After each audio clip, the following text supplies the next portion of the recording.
Welcome to MCpodcast, aka Men of Culture Podcast. In this episode, we're talking about episode 3 of season 3 of ReZero. This episode was another straight banger. I feel like there was so much information they were trying to give. At the end of this episode, I just wanted more. But let's start off in the beginning. Regulus is in the flames, holding Amelia. I'm not gonna lie, that shit has so much aura. Bro says, "My name is Regulus." Subaru starts being like, "What the hell are you doing?" Regulus stops him and goes, "Bro, did I not just introduce myself? You're not gonna tell me your name? What are you doing? This is a disrespect to my right. You are violating my right." And I thought Regulus was about to murk his ass, because you know how Regulus is. When he feel like he has a violation of his rights, he's on go time. But I'm not gonna lie, he definitely bitched Subaru. Subaru was like, "Oh, my bad. Sorry, man. My name's Subaru Natsuki." And I'm like, ain't no way that he just bitched Subaru the way he just did. And it just continues off the episode. He just keeps bitching him. So after that, Sirius starts tweaking out. She's like, "What are you doing? I'm trying to kill her. I don't mess with her at all." You know Sirius, she's crazy and she doesn't like Amelia at all. And I'm gonna be honest, there is no doubt in my mind, I think she is Fortuna. And also, the way she just describes how they meet and how they lock eyes and all that other stuff, it just makes the most sense that she is Fortuna, and that the reason why she hates Amelia is because of the events that led up to basically Pedagog's going insane and him dying and all that other shit. So that's my theory. There's no other thing in mind. If there's something proven differently, okay, but 100% I think the Sin Archbishop of Wrath is Fortuna. Anyways, as we continue on to this episode, Regulus kind of just ignores Sirius after a while. She's like, "Whatever, I just want to let you know that I'm taking Amelia as my wife." Why? Because she looks pretty. And on top of that, he didn't even know her name to begin with. When Subaru was like, "Hey, bro, Amelia's my waifu," he goes, "Oh, Amelia? That's a beautiful name. Yeah, no, you can't have her. I'm taking her. She's my wife. She looks pretty. There's no other reason. I fell in love with her first sight. I'm taking her as my 79th wife." Subaru is pissed off. Regulus is literally like, "Whatever, little man. You can do whatever you want." And on top of that, if you peeped, Regulus didn't really get that ignorant. I was expecting Regulus to be extremely upset at the fact that Subaru talked to him in such a brazen way. And honestly, he stayed rather calm, or more calm than I would anticipate Regulus to be. He's usually always on ignorant timing. And this time he was just like, "Alright, little bro. Alright, little bro. Don't worry about it, little bro." He really was just straight bitching Subaru the entire time.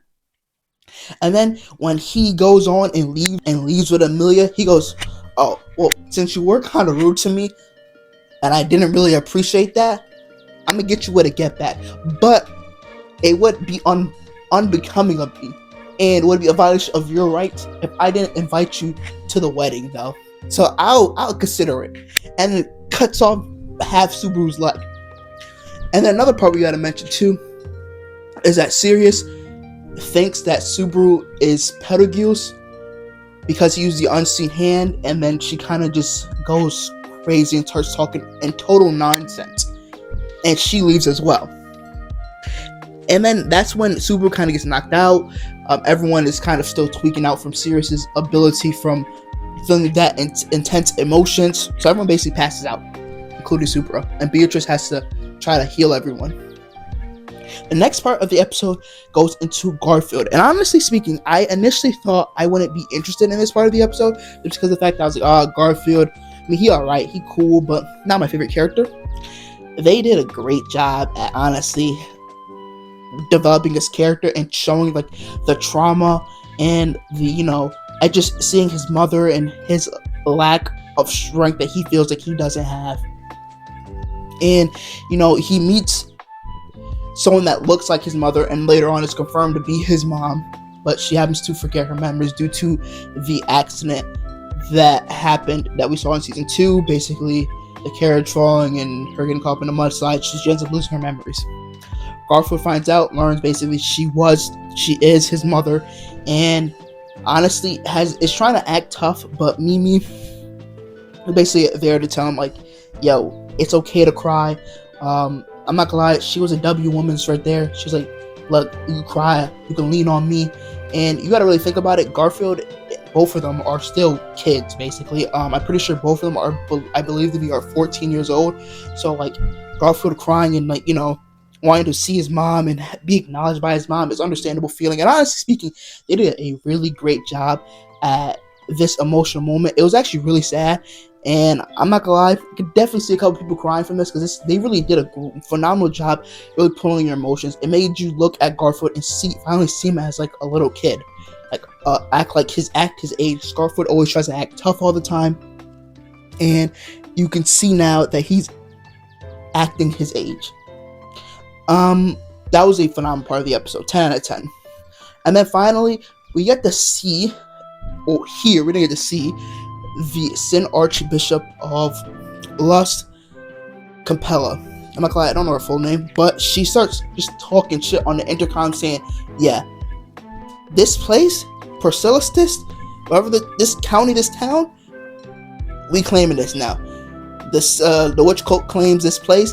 This is our city, and we're gonna fuck shit up in about an hour. So y'all better be ready.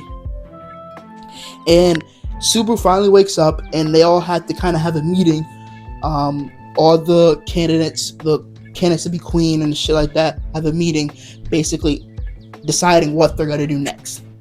And everyone's kind of in a conundrum, because like 3 Sin Archbishops that they know of just pulled out of nowhere.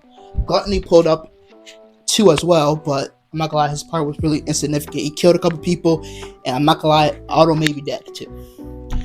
And that's pretty much where the episode ends off. Honestly speaking, I really wanted a little bit more. I wanted more from the episode. I wish the episode was like longer. Like, I was just like, 23 minutes is not enough for ReZero, man. It needs like a 45-minute episodes every time, because honestly speaking, there's so much information and foreshadowing that they're giving you that the next episode just makes you really excited. Like, it just makes you really excited. I really want to see what's going on for the next episode. I gotta wait another week to watch this shit. This was a 10 out of 10 episode. I think it did a great job at just holding your attention throughout, while also having to juggle multiple pieces with multiple characters involved. So I gotta say, this was an amazing episode. Let me know down in the comment section what you thought of this episode. Did you like it? Did you love it? You better only say good things about it. So make sure you go ahead and leave a like, comment, subscribe, and I will see y'all in the next video. Say, man, coach people. Peace.